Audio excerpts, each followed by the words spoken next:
These are the modules that usually reside in a PLC. The first component needed is a rack, which holds all of the modules in areas called slots. The first slot is typically the power supply module, which provides the necessary power to the PLC modules. The output voltage of the power supply that we use is usually 24 volts DC, but the output current varies depending on the number of the modules needed in the PLC. For instance, this output current could be 2, 5, or 10 ampere. Depending on which and how many modules are used, the output current of the power supply may need to be higher. The second slot usually holds the CPU. The CPU is the brains of the system, and its job is to evaluate inputs, process the logic in the program we supply, and energize the outputs based on that logic.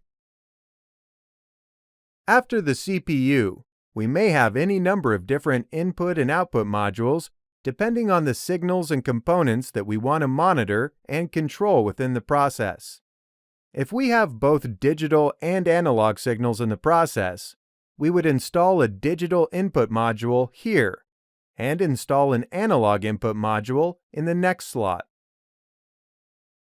As for outputs within the system, we can install a digital output module for devices that receive digital signals, like contactors, and an analog output module for items that receive analog signals, such as proportional valves.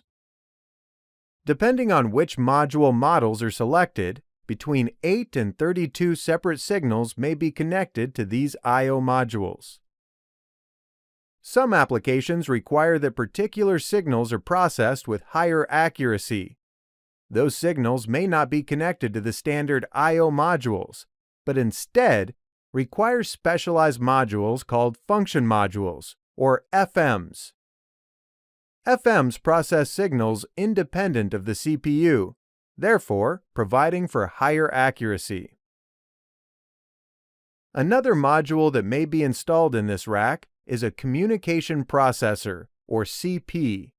The CPU usually contains network ports for use in industrial networks, such as MPI, Profibus, or Profinet. However, if additional communications ports are needed, we can use a CP module. These are the modules typically used in a PLC. Module selection depends entirely on the process the PLC will control. Some applications may require the use of the CP or FM modules, while others may not. Other plant processes may need many I/O modules, and even require expansion racks to accommodate them.